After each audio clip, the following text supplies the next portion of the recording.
Good afternoon, everyone. Good afternoon. Welcome back to our afternoon MIT Recovery Support Group. My name is Craig.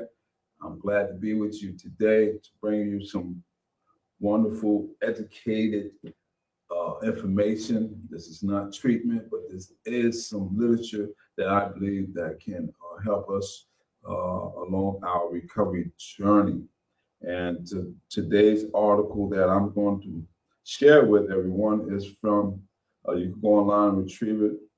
You can go on www.recreateohio.com, right? www.recreateohio.com, and you can retrieve this article.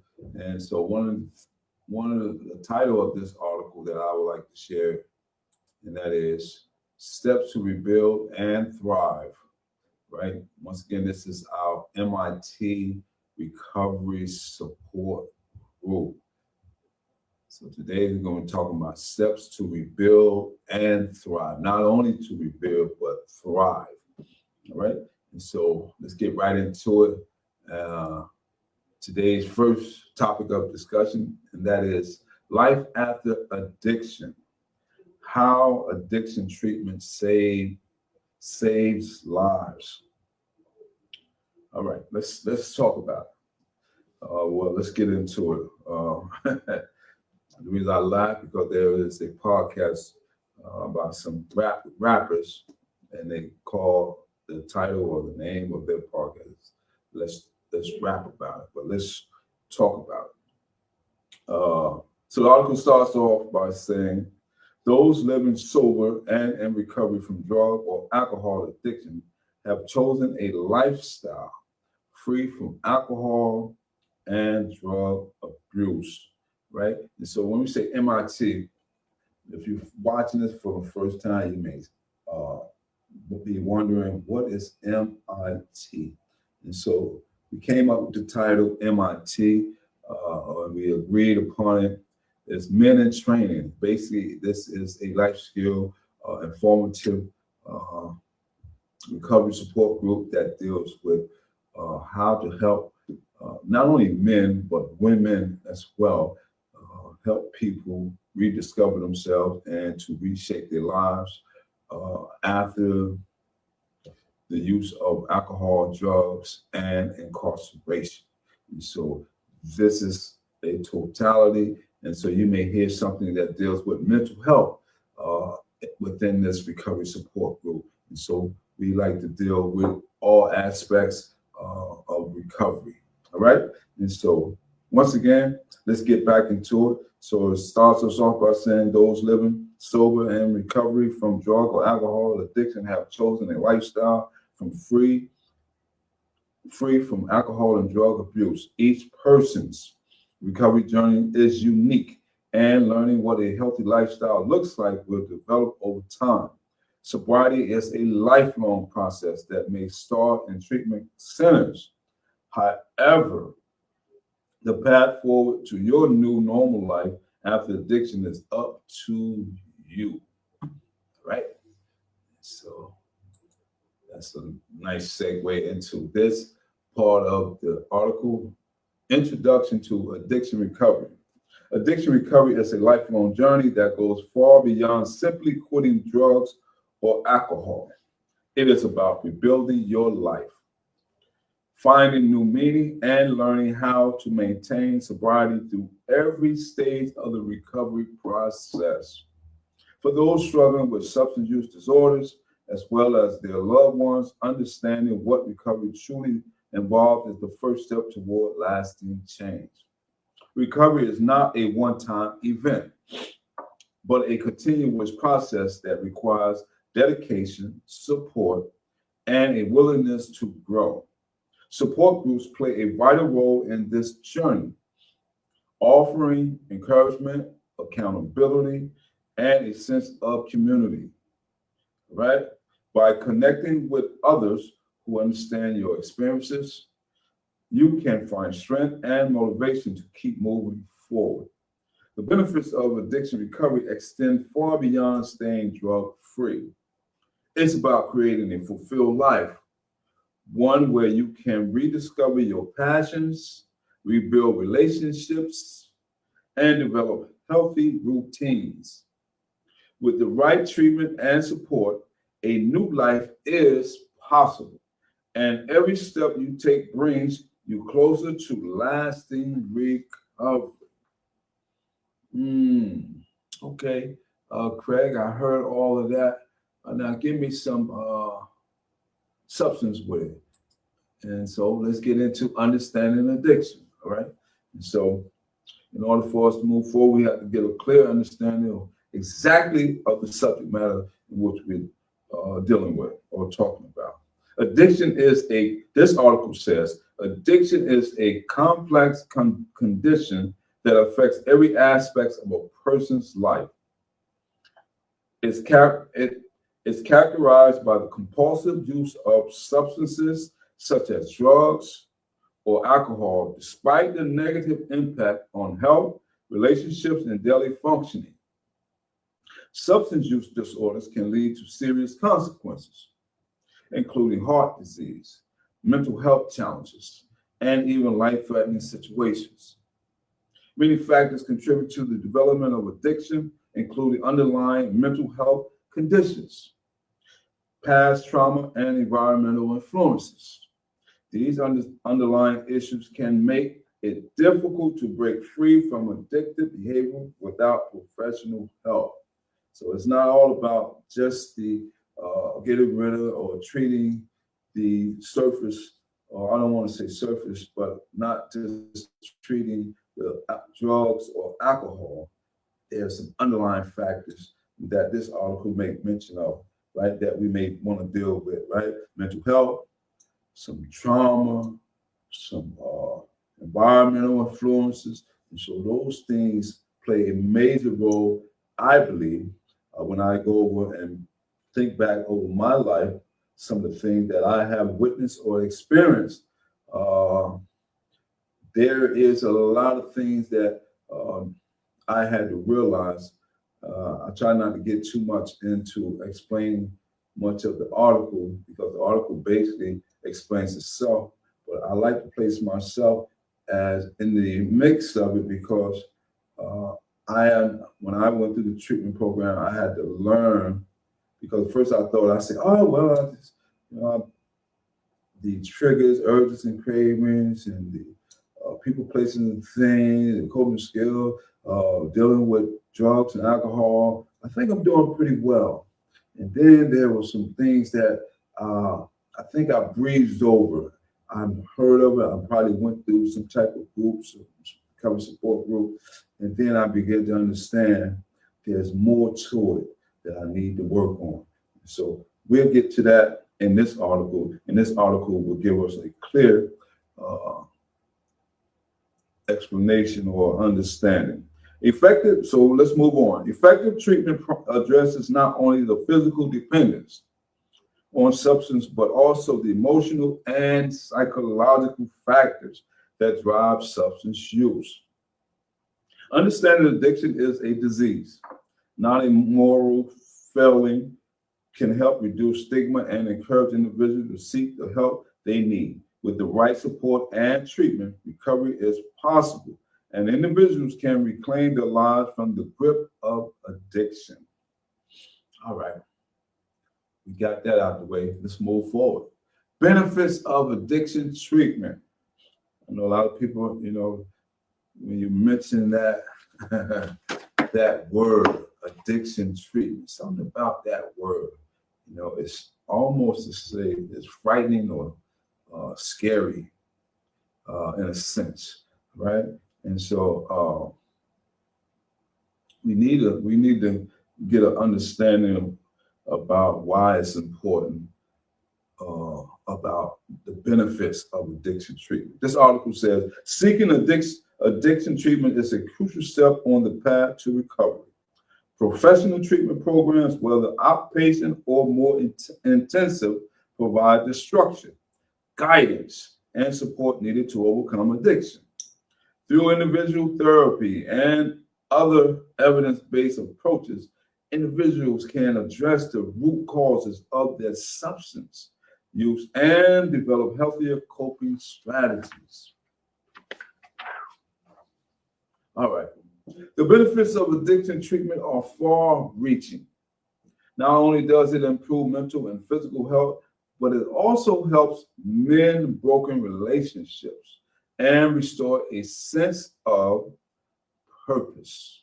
Treatment empowers individuals to regain control over their lives, rebuild self-esteem, and set achievable goals for the future. By working with experienced professionals and engaging in a supportive recovery process, individuals can lay the foundation for a fulfilling, substance-free life. Ain't that something? Taking that first step to seek help is often the most important decision on the journey to lasting recovery.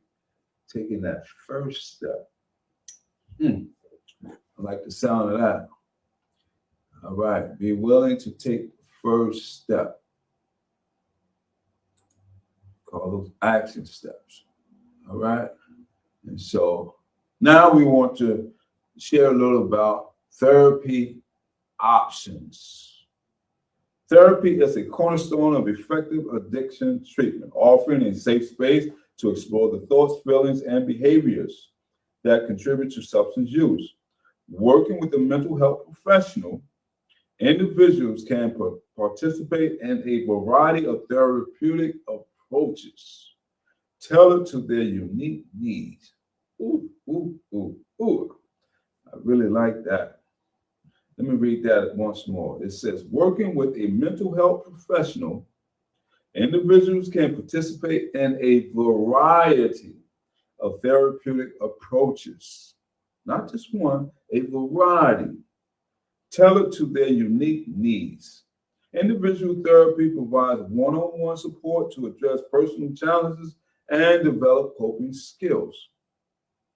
Group therapy offers the opportunity to connect with others facing similar struggles, fostering a sense of community and shared understanding. You're not alone.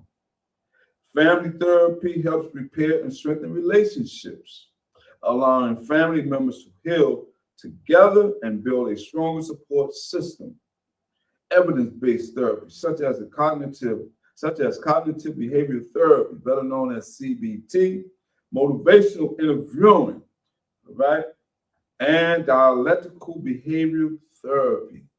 Now, that's a very interesting one as well. All three of those are very, very good tools. I found to be very helpful with me and my journey with dealing with recovery. So evidence-based therapy, such as cognitive behavior therapy, motivational interviewing, and dialectical behavior therapy, are proven to help individuals overcome addiction and address underlying issues, right? By engaging in ongoing therapy, individuals can continue to grow, heal, and maintain their recovery over the long term, right? Very, very good tools. And as this article says, evidence-based therapy. This ain't nothing, something that you pull out of a hat, or smoke in the sky, or, fluff under your pillow and none of that. This is, as this article says, evidence-based. It's been tried and tested and proven to work. I like the sound of that. Tried, tested, and been proven to have some working outcomes. Great. Let's move right along. Next, we want to share is creating a lifestyle that supports recovery.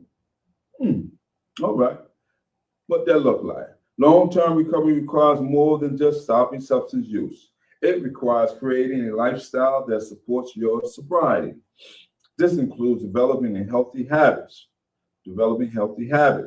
building meaningful relationships, expanding your social circle to include supportive, drug-free peers, find purpose and meaning, and taking care of your physical and mental health. Embracing a healthy lifestyle is essential for long-term recovery as it fosters ongoing support, positive habits, and holistic well-being. That's a powerful word, holistic. That incorporates and tells a variety of areas that people utilize to heal. All right. So it says this might include exercise, hobbies, volunteer work, education, or career development. Having positive activities to fill your time reduces boredom and provides natural rewards that support your recovery. Boredom can be a very, very factor in why some people relapse. We like to say where the walls close in on you, where your thoughts are fleeting so often that you don't have the know-withal how to rein them back in and to provide structure in your thought process and how you respond to life itself. All right. So it says having positive activities to fill your time reduces boredom and provide natural rewards that support your recovery. Additionally, practicing gratitude through journaling or daily gratitude exercise can reinforce positive thinking and help you stay focused on your recovery journey. Positive reinforcements. Self-care, this is big. This is very, very big. Not only for those who are dealing with addiction, but those who are in the working field, professionals, people who have to deal with the stresses of life, the stresses of pouring into people, not replenishing your own health. Self-care is very important for all of us. Self-care becomes increasingly important as you progress in recovery. This includes getting adequate sleep, eating nutritious foods, exercising regularly, and managing stress effectively. These basic health practices support your mental and emotional well-being and make it easier to maintain your sobriety. Learn to take time to breathe. Learn some meditation technique, behavioral modification techniques, or they call it desensitization techniques. It's very, very good, very helpful. I've tried it in group settings. I've tried it individually. So it does work if you allow yourself to be in tune of what's going on within you and what's going on around you. All right? Staying on the right path means making daily choices that align with your recovery values and long-term goals. Staying on the right path. Ooh, I like that. Next, let's get right into some more good information that we'd like to share, and that is the importance of patience and self-compassion. The article says recovery takes time, and it's important to be patient with yourself throughout the process. Healing from addiction is not a quick fix. It's a gradual process of growth and change that continues throughout your life. All right? Self-compassion is essential for successful recovery. Many people struggle with addiction are very hard on themselves, which can actually hinder recovery. Learning to treat yourself with kindness and understanding, especially during difficult times, supports your overall healing process. Experiencing setbacks or self-doubt is a normal part of recovery and personal growth. And recognizing this can help you stay motivated and resilient. Woo, woo, woo, woo. Using big words that I like. They use two of them, quite a few of them that I really utilize quite often in my toolbox, and that is one is excuse me, the holistic approach of well-being, and this one that we just read, resilience. I like those words. And there's a host of other ones that we just read, but I'm not going to name them all. Let's move on. Remember that recovery is not about perfection. You don't have to be perfect. Just remember, one day at a time. Have accountability partner. Have someone you can talk to. Tell on the thought or idea if it comes up. Don't think that you got to figure it out or deal with it alone. Reach out. That's why we have recovery support groups. That's why we have people, loved ones and friends who really truly respect our recovery process. All right? All right. Remember that recovery is not about perfection, it's about progress. There will be good days and challenging days, victories and setbacks. What matters is your commitment to keep moving forward. Listen up, listen up. It says, remember that recovery is not about perfection, it's about progress. There will be good days and challenging days, victories and setbacks. Listen to this. What matters is your commitment to keep moving forward and your willingness to seek help when you need it. Right? So remember that. Remember, this information is geared towards to give us some insight. It's geared to allow us to put our thinking cap on and to be able to process the information and utilize it towards bringing about change of behaviors and better outcomes. And so this all information is not to hurt or harm anyone, but to help all of us in the process of our recovery, right? Next, we want to share is addressing co-occurring mental health disorders. Most people are not familiar with co-occurring mental health disorders, but this article is going to give us some insight of what that is. All right, it said many people with addiction also have co-occurring mental health disorders, such as depression, anxiety, PTSD, post-traumatic stress disorders, or bipolar disorder. These conditions can complicate recovery and extend the timeline for breaking free from addiction. For those facing drug addiction, the contemplation stage often involves significant internal conflicts as individuals become aware of their addiction and weigh the challenges of pursuing sobriety. All right, contemplation. When you hear the word treatment, residential treatment, or treatment providers, or inpatients, or outpatient, people have that, as this article make mention, that tug of war going on within themselves, what they call the contemplation stage.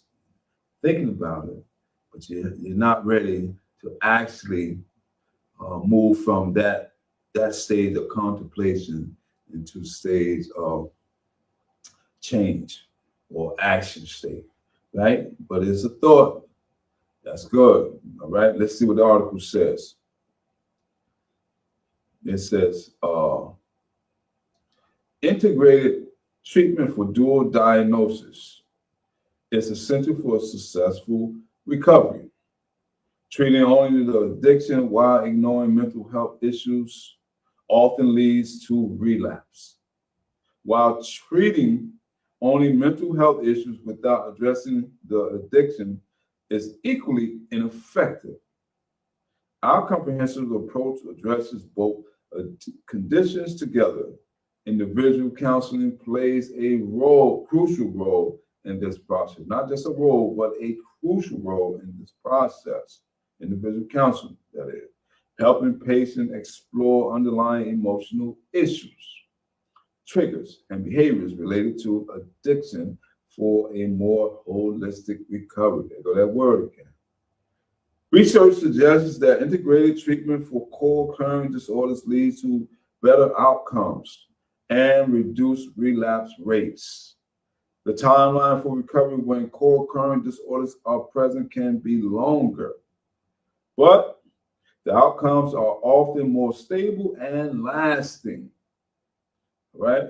By addressing all aspects of your mental health, all right, this article says we help you build a stronger foundation for a long-term recovery.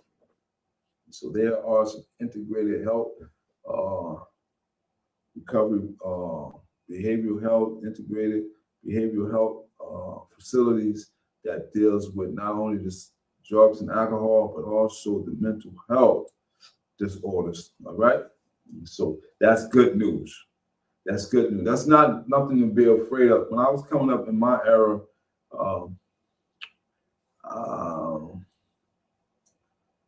that was looked upon as something taboo to talk about, to discuss, to equate mental health disorders to someone in your community or in your household. That was looked upon as taboo. It was frowned upon, stereotypes. There was people who will mislabel people, put a stigma on people by saying or describing people in a derogatory or a negative, not a derogatory or in a negative light. And so I think we have developed as a community, as people who want people to get better and help people. We try our best not to put labels on people, and we definitely suggest that if people are dealing with co-occurring mental health disorders or substance use disorders, it's best to always seek professional help. Let me say that again. It's always best to seek professional help, because not being diagnosed and not having the skill set or the coping skills to handle a given situation or given situations, a lot of times either one can relapse or one can respond in a way that can have negative connotations or outcomes. All right, I don't want to sound like I'm so big time smart guy. All right. So it says, excuse me, we want to move a little further. And so the next one, we want to talk about the power of family support and recovery. Family members' involvement can significantly impact your recovery timeline and success. Good news. In addition to family, strong support systems, including friends, peers, and professionals, are essential for sustaining life without substance use, providing emotional support. All right? Providing emotional support and helping to prevent relapse. When families are supportive and engaged in the recovery process, outcomes are generally better. All right? The outcomes are generally better. However, we also recognize that not everyone has family support available. That's so true. Some families may be struggling with their own issues, or past relationship may be too damaged to repair immediately. In these cases, We help you build a chosen family of supportive peers and professionals who can provide the encouragement you need. Rebuilding family relationship often happens gradually throughout the recovery process. Trust takes time to rebuild, and healing from the pain caused by addiction requires patience from everyone involved. Our family therapy program helps facilitate these conversations and provide tools for healthier communication. So here at Capital Recovery Center, we have hybrid meetings. We have meetings throughout the week that touches and deals with family relationships, that deals with life skills, that deals with the overall addiction or recovery from alcohol and drug addiction.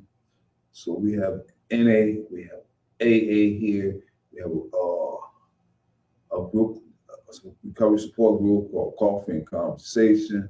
We have another one, group that called All Recovery Meeting. We have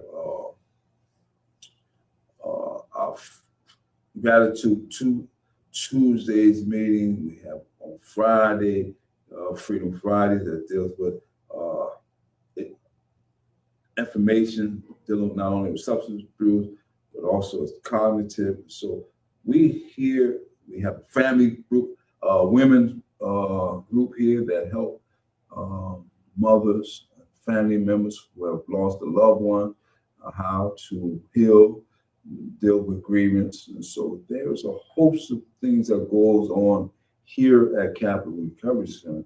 We're located in Bristol, New Jersey, the southern part of the state of New Jersey. So we are excited about getting this information out to the community, hoping that people will log on, people will share, and let people know that there is support in the community. As this article says, if you don't have or you have a good relationship with your loved ones or with friends, we like to call ourselves supportive friends, supportive peers.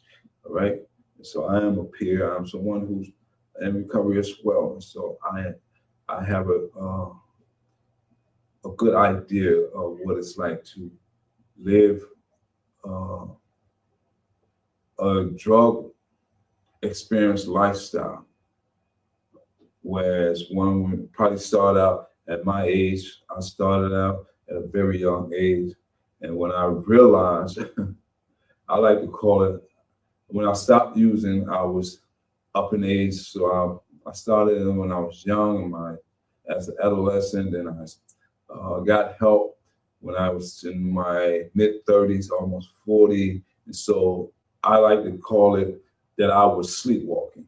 When I say I was sleepwalking, it's that when I actually starting the process of recovery, it's like, wow, where have you been all this time? It's as if I was literally alive, but yet walking in a fog.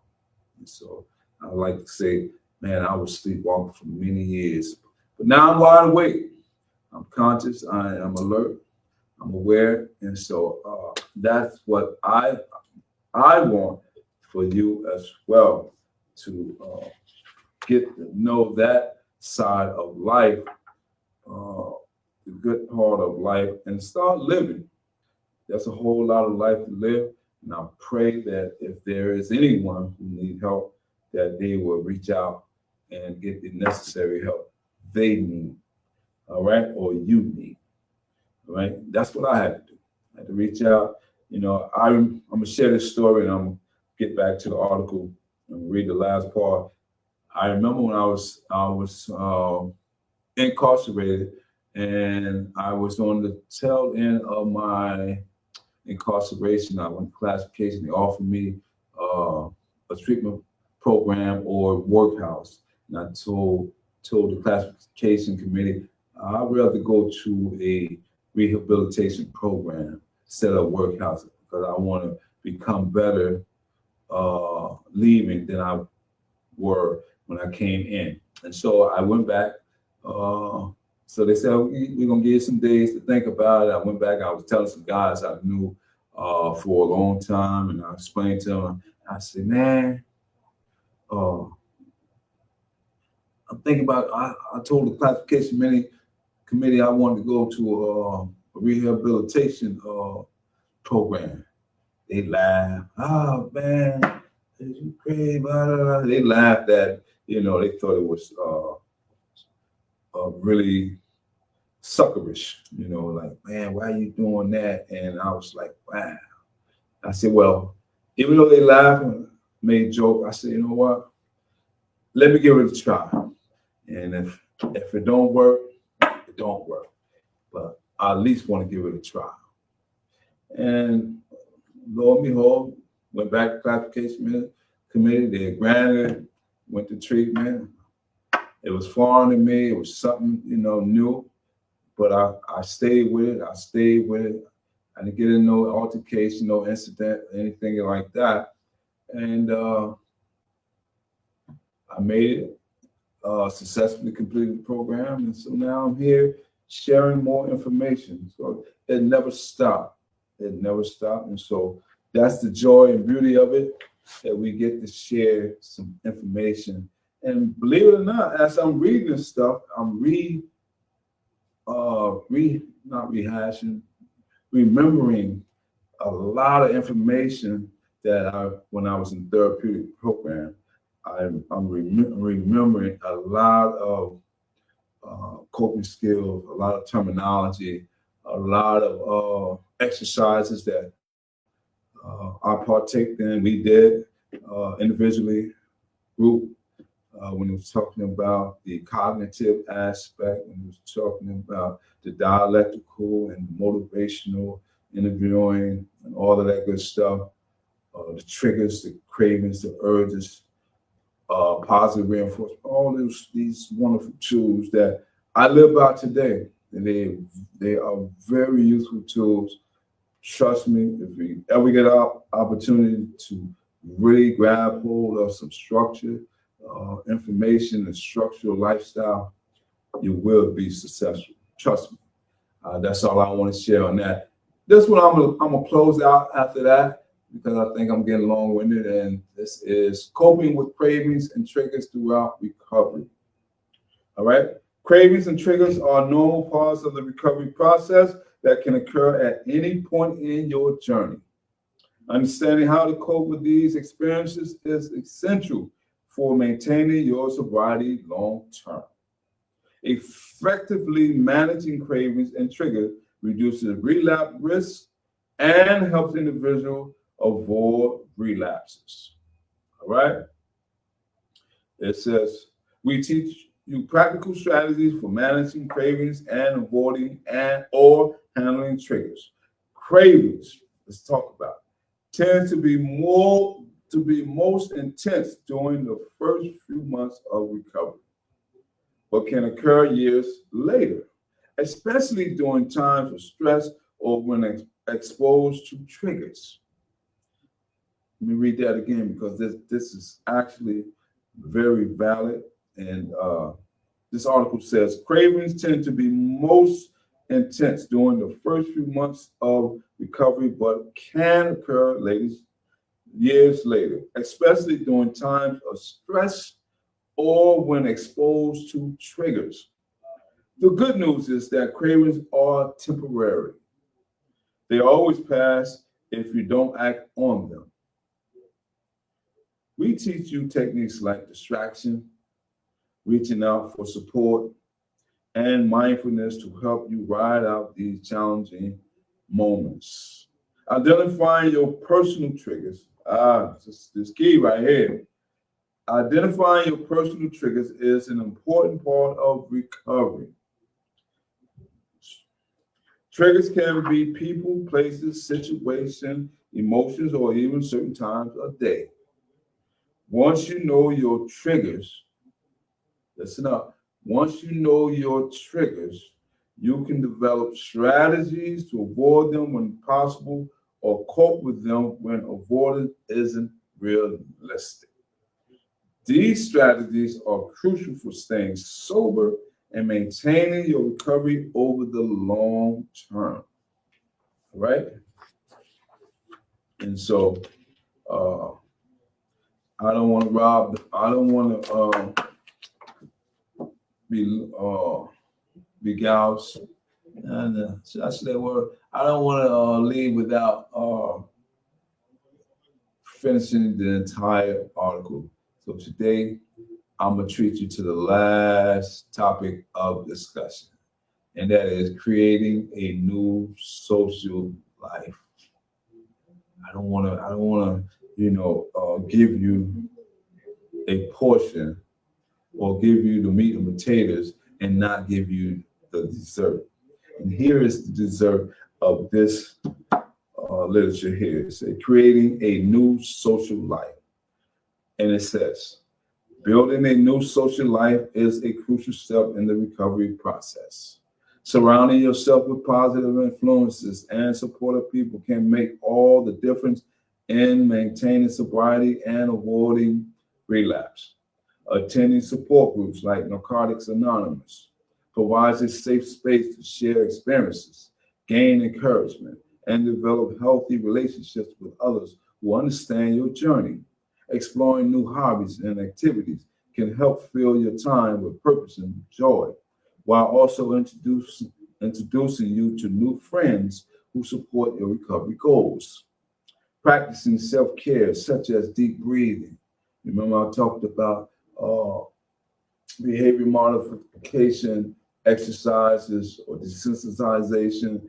This is one of the exercises when they talk about deep breathing. All right. Regular exercise and healthy eating helps you manage stress and maintain your physical and emotional well-being. Establishing a strong support system is essential for staying connected and motivated throughout your recovery. By prioritizing healthy relationships and engaging in activities that bring you fulfillment, listen up, you can create a new, rewarding life free from addiction. All right? So that is good news all around the board. This is some very high power information.